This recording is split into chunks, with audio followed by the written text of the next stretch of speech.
বাংলা নববর্ষের প্রীতি ও শুভেচ্ছা।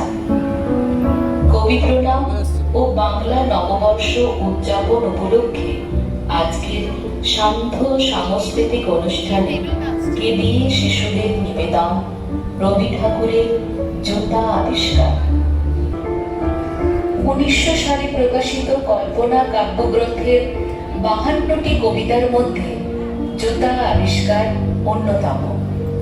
এটি একটি ব্যঙ্গাত্মক ও হাস্যরসাত্মক কবিতা, যার সারমর্ম হল অহংকারী ও অবিবেচক শাসকের মূর্খতা এবং সাধারণ মানুষের প্রজ্ঞাঞ্চল।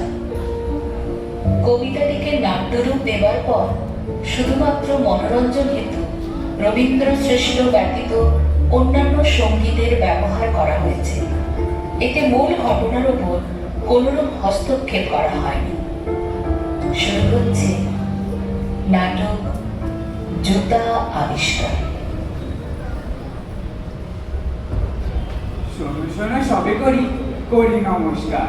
কিভাবে হইল আমাদের জুতা আবিষ্কার? গল্পে রাজা আছেন, মন্ত্রী আছেন, আছেন অনেক রাজকর্মচারী। পদধূলির জন্য সকলেই করেন হুড়োহুড়ি। হঠাৎ এই ধুলো করলো সকলকে বিভ্রান্ত। কেমনে ধুলো হবে দূর, বাঁচবে রাজার পদপ্রান্ত। চলুন সকলে যাওয়া যাক রাজার সভায়। শুনি এই ধুলো নিয়ে কি আলোচনা, কি আদেশ হয়।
যারা মন্ত্রী পড়েছে মহা মুশকিলে। আরামের চাকরি ছেড়ে থাকতে হবে আস্থা বলে। ক্ষুধা তৃষ্ণা ছেড়ে মন্ত্রী রয়েছেন অস্থির হয়ে ঘরে বসে। তবে কি এ সংকটকালে মন্ত্রীপত্নী বাঁচাবেন অবশেষে? কি হয়েছে? সকাল থেকে বারে বারে যাচ্ছি রেখে। থাম থামে মুখ। হলো কি অসুখ? অসুখ নয়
উপায় চান না মহারাজ কি? চান গিন্নি, নিশ্চয় চান, কিন্তু এতে কি আমার থাকবে মান?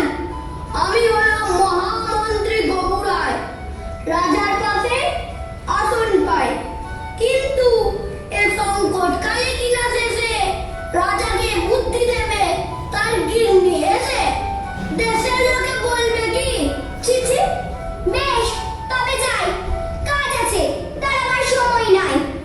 দোহাই গিন্নি, মাথা খাও, উপায়টা তো বলে দিয়ে যাও।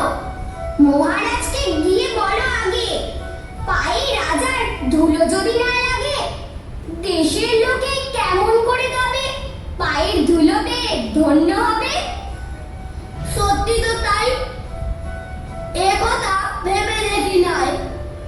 পায়ে ধুলো না লাগলে পরে পদধূলি কেমন করে পায়? কি হলো মন্ত্রী মশাই, চুপ কেন? বলো। ধন্য গিন্নি, ধন্য, যথার্থ উপায় পেলেন তোমার জন্য। এমন ধরা কথাখানা আমারও তো ছিল জানা, নেহাত বলিনি মুখে তাই। তুমি কাজে যাও, যাও যাও, আমি রাজসভায়। শোনো মন্ত্রী গবুরায়, এই তোমার মতন বুদ্ধি আর কারণ নাই।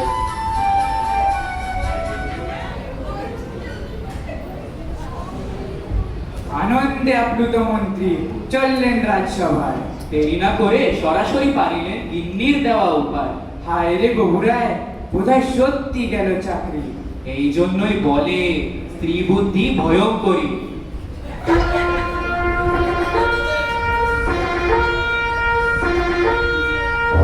মহামন্ত্রী গবুরায় মহাবুদ্ধি ধরেন, রাজ দর্শন করে পদার্পণ করে।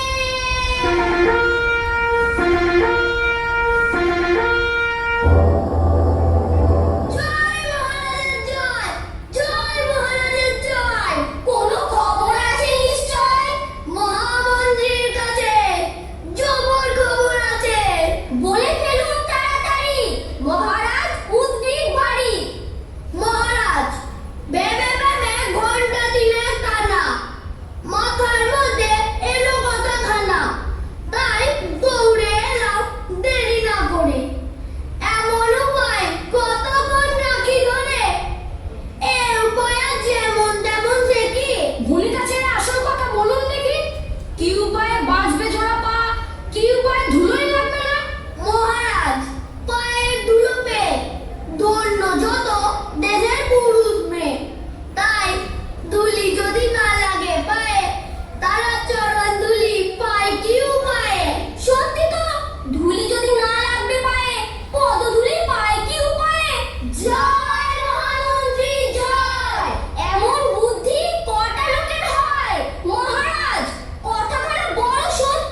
সময় চলিয়া যায় নদীর স্রোতে প্রায়। পণ্ডিতদের শরণাপন্ন এবার মন্ত্রী গবুরায়।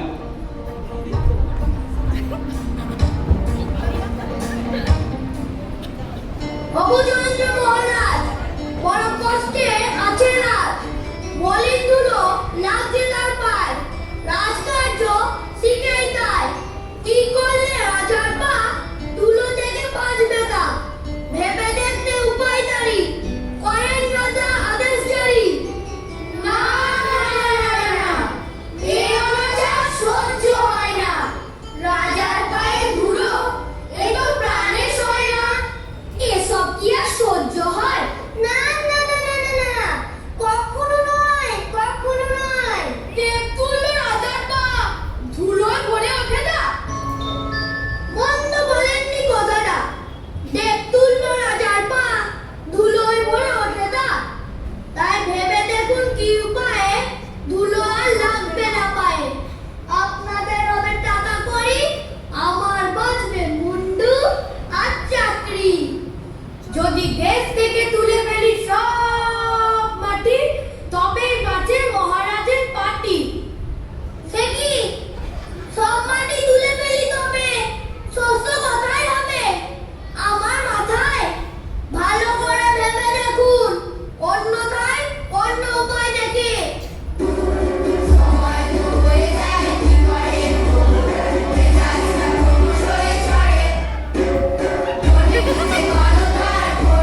এবার সত্যি সত্যি তোমার রক্ষে নয়।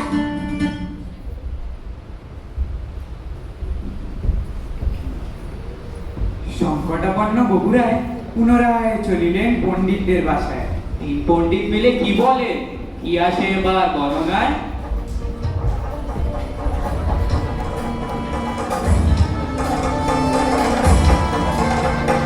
ধুলো থেকে বাঁচতে হলে পথঘাট সব ভাষাও জলে। যদি জল ছিটিয়ে ভিজিয়ে রাখেন রোজ, নগরের সব রাস্তাঘাটগুলো ধুলো মাঠে উড়বে না গো আর, রাজার পায়ে লাগবে না গো ধুলো। মাটি যদি শুকনোই না থাকে তবে কেমন করে ধুলো লাগাই পাকে? এই যুক্তি মন্দ নয় মোটে, তবে এটাও ছিল আমার মাথায়। আপনারা সব চলেন ডালে ডালে, আমি তখন চলি পাতায় পাতায়। যান, ফিরে যান ঘরে, টাকা করি পাঠিয়ে দেবো পরে।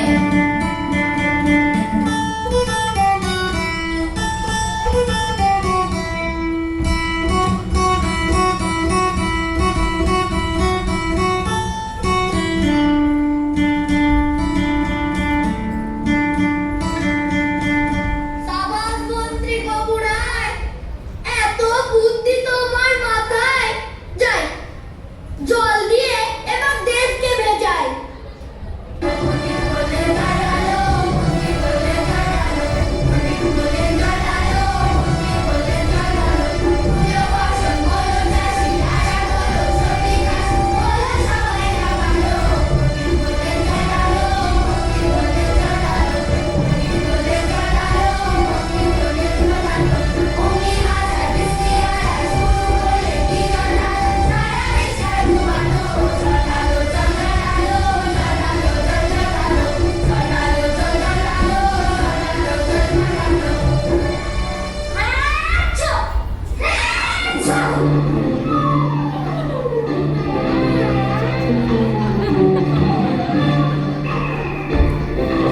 মহামন্ত্রী গৌরায়, আগে যাই। আচ্ছা, ও মহামন্ত্রী, করেছো কি? জল ঢেলে ঢেলে মাটি করলে রাজ্য, জলে জলে হলো সর্দি কাশি, বন্ধ হলো রাজকার্য। আচ্ছা, আচ্ছা, বন্ধ করো এখনই জল ঢালা। উপায় দেখো অন্য কোনো ভাবে। ধুলো মারতে করবে যদি কাদা, দেশের লোকে কোথায় তবে যাবে? কোথায় যাবে যাবে? এক্ষুনি যাও, সবার আগে আজই ডেকে আনো দেশের যত লোককে, পণ্ডিতদের ডেকে আনো সাথে। জল কাদাতে করুক তারা রক্ষে, জল কাদাতে করুক তারা রক্ষে। আচ্ছা, আচ্ছা, আচ্ছা, আচ্ছা, আচ্ছা, আচ্ছা। ওরে মন্ত্রী বাবুরায়, আচ্ছা।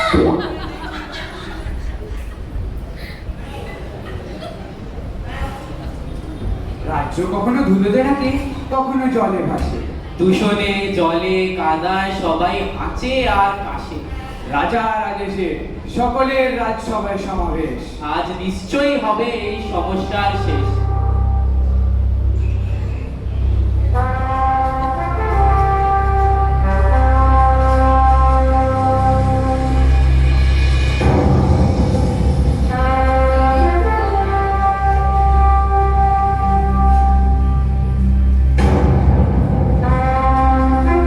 পাত্র মিত্র পণ্ডিত প্রজা সকলকে নমস্কার। এ সংকটকালে কি করা দরকার আপনারা ভেবে দেখুন সকলে। কি করলে থাকবে না ধুলো, অথচ দেশও ডুববে না জলে। মহারাজ, এই পণ্ডিতদের যখন ভরসা করে ডেকেছে, তখন উপায় তো একটা বলতেই হয়। কি বলেন সকলে? বলতেই হয়, বলতেই হয়। যদিও তা ব্যয় সাপেক্ষ, তবে মহারাজের কাছে কিছুই নয়। কিছুই নয়, কিছুই নয়। ব্যয়ের কথা ভাববেন না মোটে। বলুন, কি উপায় আছে জানা? উপায় যদি মনের মতন হয়,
রাখেন যদি নিজেরই পা গুলো, তবে মাটির পরে যতই রাখেন পা, কোনো মতে লাগবে না আর ধুলো। বেশ, তবে দেখান আপনার হাত যশ। ঢাকুন তবে চামড়া দিয়ে পা, মাটির ওপর চরণ ফেলে দেখি কেমন করে ধুলোই লাগে না।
বাহ, চমৎকার, তুলনা নাই। এখন আমি মাটির ওপর যতই হাঁটি, যতই লাফাই, মোটেই আর ধুলো লাগবে না। ধুলো থেকে বাঁচবে আমার পা। ধন্য আমার ধন্য, পা দুখানা বাঁচলো তোমার জন্য। ওরে মন্ত্রী গৌচন্দ্র, দেখলে কাণ্ডখানা? মহারাজ, এ তো আমারও দিল জানা। এই আবিষ্কার আমার। চুরি করে বাহাদুরি নাই, ও বেটা চামার। বেটাকে ধরে শুলে চড়াই। আমরা সবাই বুঝেছি গোবরাই, তোমার মতো বুদ্ধি কারো নাই। তোমার মতো বুদ্ধি কারো নাই।